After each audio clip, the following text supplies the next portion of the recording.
Welcome to a special episode of the G5 Hive. And boy, do we have something exciting for you all today. We have a very special guest joining us. In high school, he was a first-team All-District as a senior at State Jesuit in Houston, Texas. In that 2022 season, he recorded 50 receptions for 845 yards and 9 touchdowns. He earned first-team All-SCFA National Southern Conference accolades on top of being a third-team All-American as a freshman at Fullerton College in California. He spent his sophomore year at Purdue, where he appeared in all 12 games. He was a breakout player for Jackson Moore during our Worker Bee Series interview. He stands 6 feet, 4 inches tall, weighs in at 215 pounds, and he's rocking number 1 for the San Jose State Spartans. He is Leland Smith. Welcome to the show, Leland. I appreciate you for having me. Well, we're glad to have you on and excited to learn more about you and excited to watch San Jose State football hit the field here in 2025. Yes, sir. Well, let's start at the beginning. Who put a football in your hands and when did you realize you loved the game? I believe my first time ever playing football, I went straight. Never played flag football. I went straight in the pads my 3rd grade year, and I believe I played with the South Main Mustangs, and so my childhood coach was Coach Craig. I still talk to him to this day. Just a great mentor for me, but I never had a trainer or anything like that, so I always worked with my dad. My dad was my biggest fan and my biggest critic always, and just always helped me out to really have a better understanding of the game and know different nuances and just really hone in my skills and use the gifts that God gave me. And so I think the first time I grew to really love the game in high school when I started traveling and everything like that. When you were growing up, did you play any other sports? I did. I played.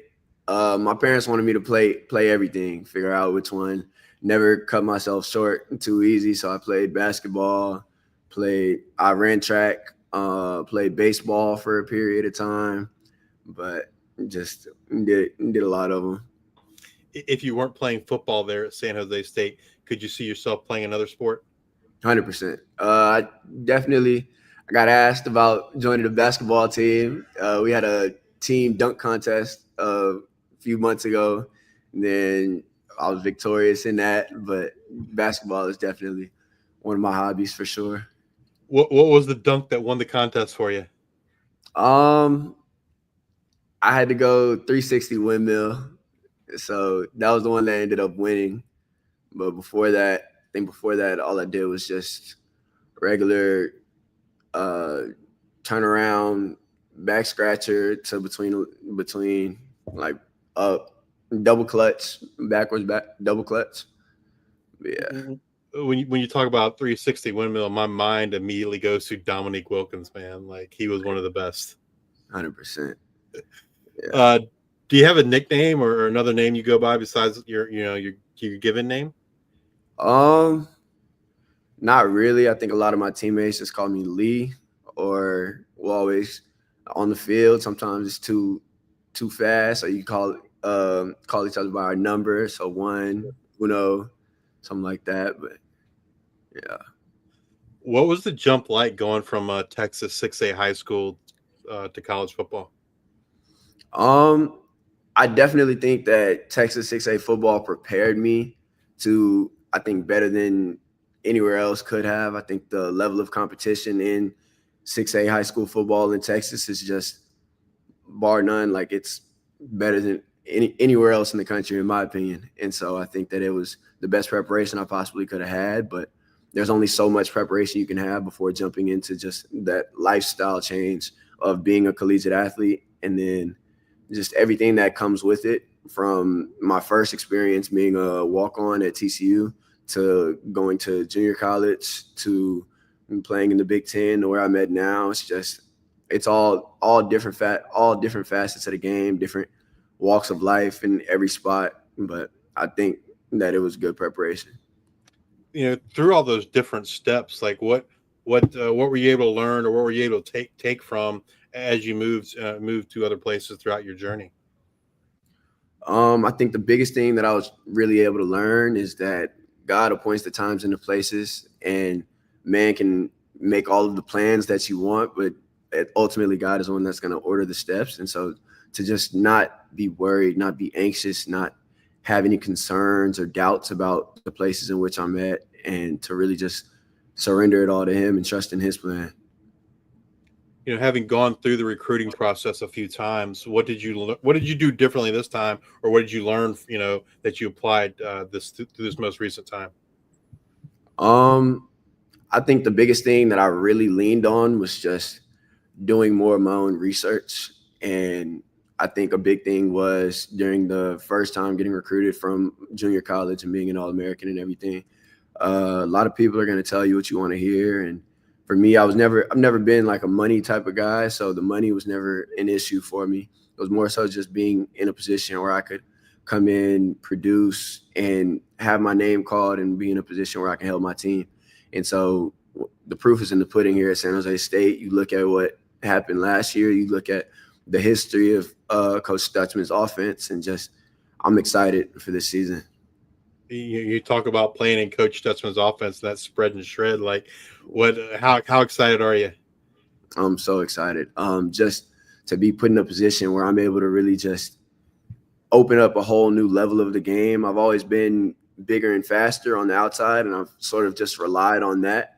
But having the mental side of the game is just a whole new ball game. And I'm so just grateful for everything he's been able to teach me to get ready for the next level, as well as just be able to prepare for this season and go into it with just a better perspective on the entire game of football. With that high-powered offense, like another key component is opportunity, right? Like Nick Nash, Justin Lockhart, those two have graduated. And so there's a lot of opportunity there. Is that something that also attracted you to San Jose State? 100%. Like I said, the proof is in the pudding. I mean, I feel like a lot of guys talk about what their potential is and what they plan on doing for the upcoming season, but it was more so a thing here where it was like, you see what we just did. Like, we don't have to really – there was no really selling. There wasn't a lot of selling to be done. They just said, cut on the film and go watch the tape and look at the numbers. And that's what I did. I liked what I saw, and here I am. What's one thing about San Jose State on or off the field that really surprised you once you got to campus? I definitely find a lot of joy and a lot of peace in how faith-filled our team is. Sir Danny told you about how faithful of a man he is, and just our head coach is a faithful man. We have our team prayers. We have just a big key component of my life is the ministry, and so I lead a lot of Bible studies. Have teammates that are willing and open to study the Bible, get in the Word, and develop a relationship with God. And I think that's the thing that's going to carry us the furthest. Amen. If you could give your freshman high school self one piece of advice, what would it be? My freshman high school self.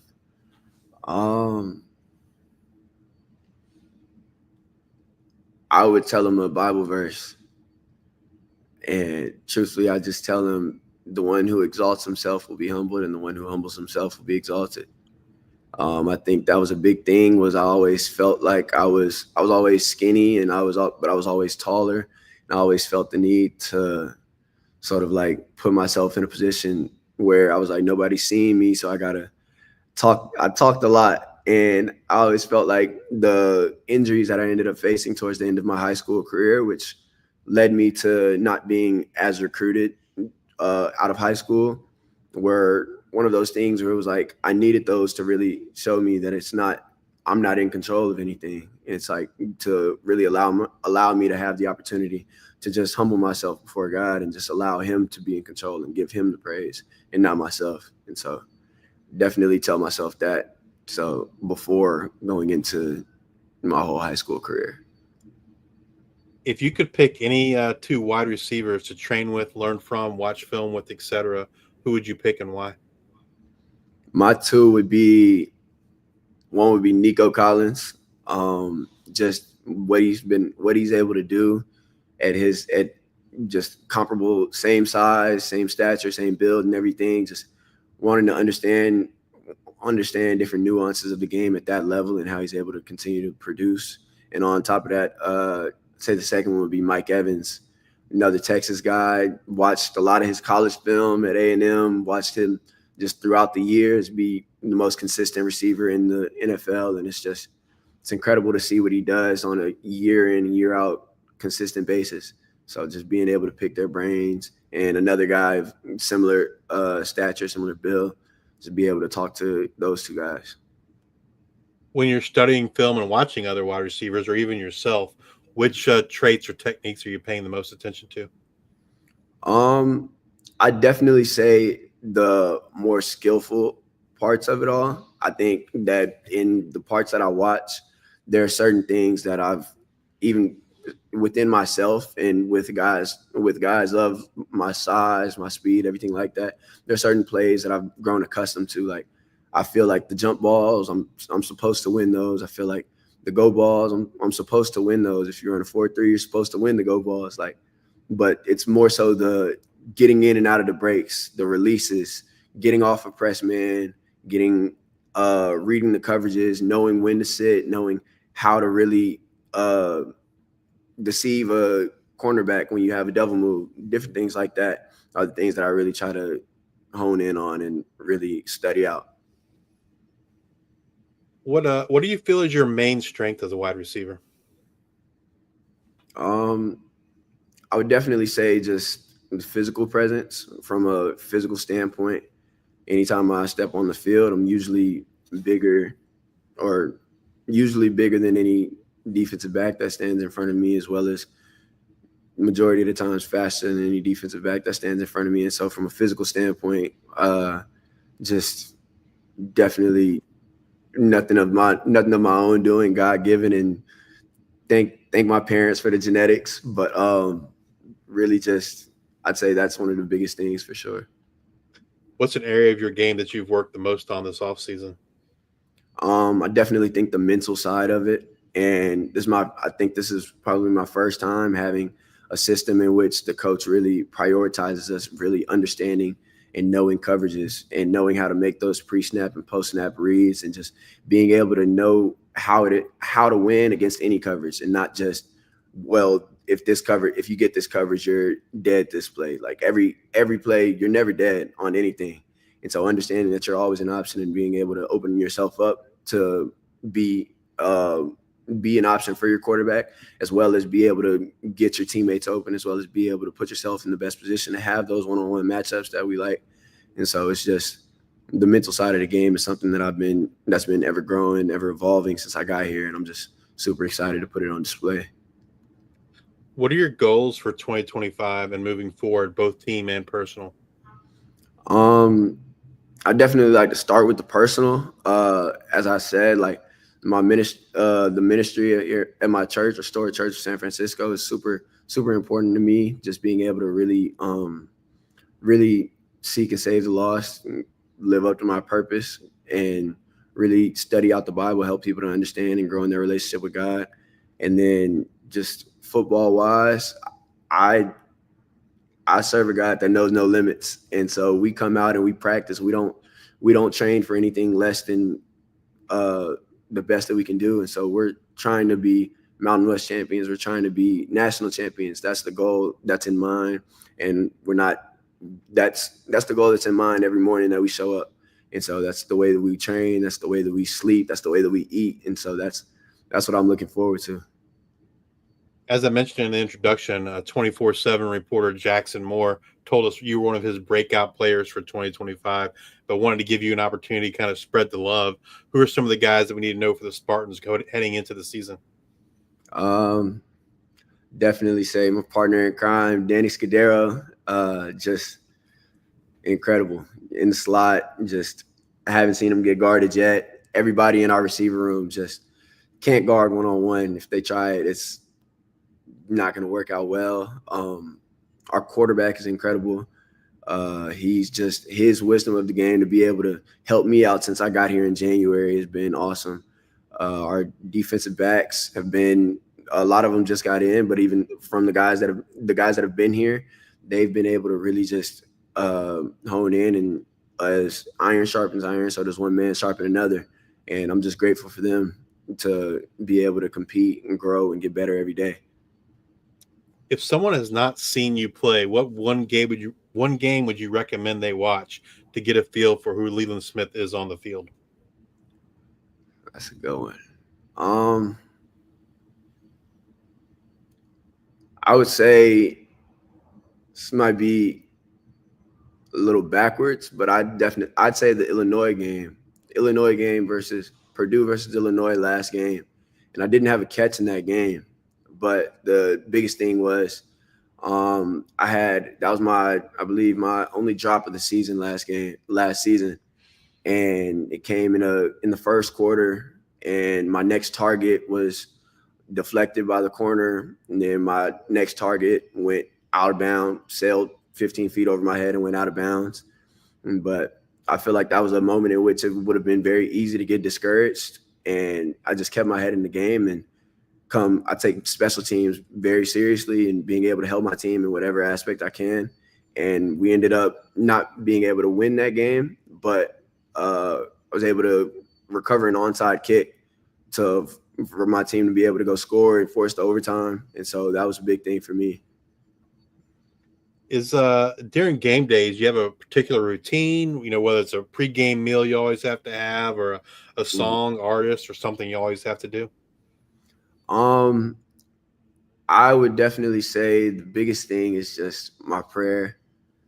That's really all I need. Just having that one-on-one time with God and just being able to really just ground myself and have that sense of peace, have that sense of just sanity when everything else is going wild. Obviously, you know how game days are, and just everything else going on the outside, and being grounded where I'm at in my relationship with God is just helps me to maintain focus, maintain just everything that I need on a day like that. When you're not playing football, studying the playbook, or in the weight room, what do you like to do? I like to study the Bible a lot, and so it's my favorite thing to do. Just I learn something new every day, and sometimes there are stories like I don't know. There's certain stories, and I just finished studying out Leviticus and Numbers, and there are certain times in which I'm reading the Old Testament, and it's like talking about the specifics of building the tabernacle, and I'm like, okay, God, what does this have to do with me? But as I continue to just research and study, I'm able to find the message and find the way in which it connects to my life. And there's always something for anybody to read to be able to really understand what it is that God's telling them. So that's something that I love doing. But other than that, I like cooking. I enjoy going thrifting a lot. Just my grandma taught me the value of a good deal, and so I can never pass it up anytime I go to a thrift store or anything like that. But yeah, that's pretty much it. Have you had a chance to play the new EA Sports college football video game? I've played, I think, one or two games just against some of my teammates. I'm not really a huge video game type of guy, and I kind of felt a little disrespected, but it's all good. I know. I'm just excited for this season and for when they update the ratings. Speaking of ratings, like I think you're rated a 72 overall, but they did give you an 89 in speed. What do you think they should bump that up to? I'll let the film speak. I'm excited for this season. They dropped me 2 from last year, and I've gotten faster from last year. I was a 91, and they had me on there in 25. So, well, we'll definitely be excited to play with you in the updates. Like, I don't know, maybe we'll get you up to like a 95 in speed and up to 89, 90 overall. I need it. Need a 99 jumping. I got to talk to somebody about that. Yeah, EA Sports, if you're watching this, man, like make sure you hook Leland up. What's your favorite thing to eat? You mentioned you like to cook. Is there, do you have a favorite meal, like your go-to meal? I feel like meal prepping is super important right now because I don't get as much time to necessarily cook all the time. But I like to make jambalaya. It's one of my favorite things, and I just love soul food, love Cajun, love any type of. I'm from Texas, from Houston, have family in Baton Rouge, Louisiana, and I just love any type of food that reminds me of home. Have you found a favorite spot near campus you like to eat? I have. I say my favorite spot out here is probably Jackie's place. It's not an everyday, but I wish it was an everyday. I mean, they had a few weeks ago I went after church with some of my friends and they had these candied yam breaded wings. It was Wow. very confusing looking at it on the menu, but one of the best things I've ever had. I Well, think I'm about to go right after this actually. well, Jackie's Place is listening to this. Let's maybe you can hook Leland up with an NIL deal. Yes, sir. Um, if you could sit down and have a conversation or go to dinner with any three people of your choosing, dead or alive, who would you choose and why? I think first would be just Jesus Christ. Not even to ask anything, just to say thank you, truthfully. I think another one would be, I think a big example for me from last season is somebody that I actually played against was Travion Henderson when he was at Ohio State. And I'm sure now just somebody that played at the highest level of collegiate football and was able to, somebody that really truly prioritized God and everything that he did. On top of one of my good friends, Oluwafemi Oladejo. He just got drafted to the Titans. It's one of my good friends. I chop it up with him. But yeah, I'd say that third one, probably my uncle. My uncle passed away during the first, I believe, my third week of my senior season in high school. Just gave me a lot of wisdom. I wish I'd been able to have the opportunity to just get older and be able to chop it up with him in the way that I'm able to do now, able to do with my family now. But definitely was somebody to look up to, and would just love to just talk to him one more time. If you had to tell an aspiring high school player what the hardest part of playing college football is, what would it be? I would say the hardest part is being consistent. I'd say anybody can show up and do something one time, or even specifically in the workouts, anybody can win the first rep. But it's about going out and trying to win over and over and over again. And if you're not trying to win in everything that you do, that's how you become stagnant. That's how you fall back, because there's somebody else that's working every second of every day. And it's not the things that you do when everybody's watching, but the things that you do when nobody's watching. And I'm sitting here talking to you right now, and I see some of my teammates out on the field working out, and it's just, that's the type of thing that just brings a smile to my face and brings joy to me, because we have a team full of guys that really get it and really understand what it takes to play at the highest level and to really go out and win. And that's the goal that we have, and I'm looking forward to it. All right, a couple of fun questions and we'll get you out of here. If you were to describe your playing style using a movie title, what would it be? Oh, that's a great one.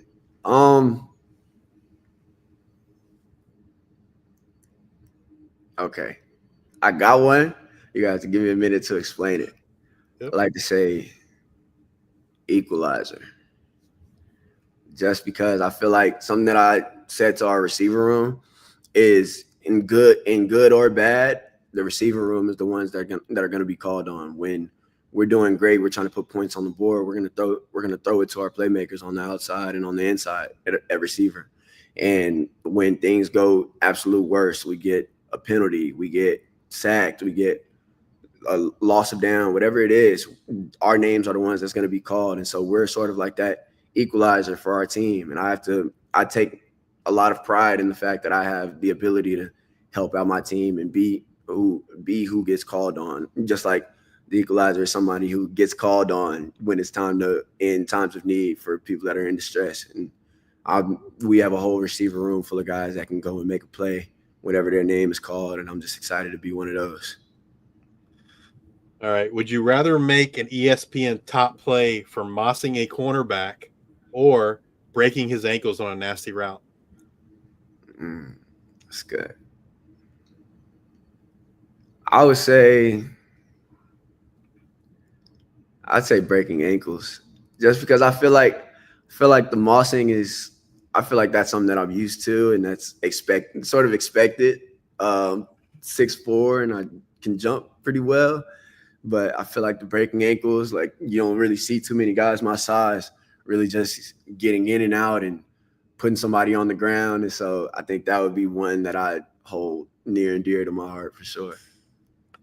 It's 4th and goal, down by 5, game on the line. You're on the 7-yard line. What route are you running? Fade. Run the fade. Everybody else can just stop, snap the ball and watch. We want the fade. If you had to pick a letter in the alphabet to win a fight against all the other letters in the alphabet, which letter are you picking? That's good. Say Y. I think the Y's got the win on that one. All right. Last question. Coach Ken comes in and says you guys got to run punishment gassers because somebody has tweeted something wild. What position group does your mind immediately go to that caused it? That's a good one. That's a good one. I would say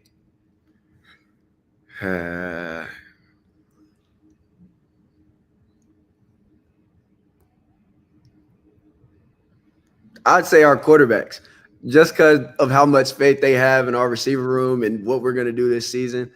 I'd say I wouldn't be surprised if they were to just let it be known, Yeah. So I would say them, but I highly doubt. We're all very, very aware, and that would never happen. But in this theoretical situation, that's what I'd say. All right. Before we let you go, Leland, why don't you tell our listeners how they can support you and the Spartans this coming season? I just want to tell everybody to make sure you grab your tickets and grab your popcorn. It's going to be a show, and I'm super excited for what I'll be able to do, what all of my teammates will be able to do, what Danny Scudero is going to do on this field, and Walker Egan is going to have an incredible year, and our defense is going to stop people from scoring, and we're going to put up a lot of points, and it's going to be exciting.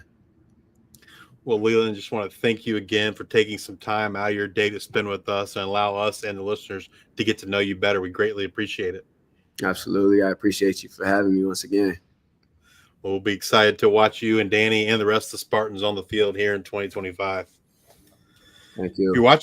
If you're watching us on YouTube, please hit that like and subscribe button. And if you're listening in podcast form, please rate and review on Amazon Music, Spotify, or Apple Podcasts. Thank you all for your support. And until the next time, we are the G5 Hive. Fire on the heroes, San Jose State. Fight on for victory.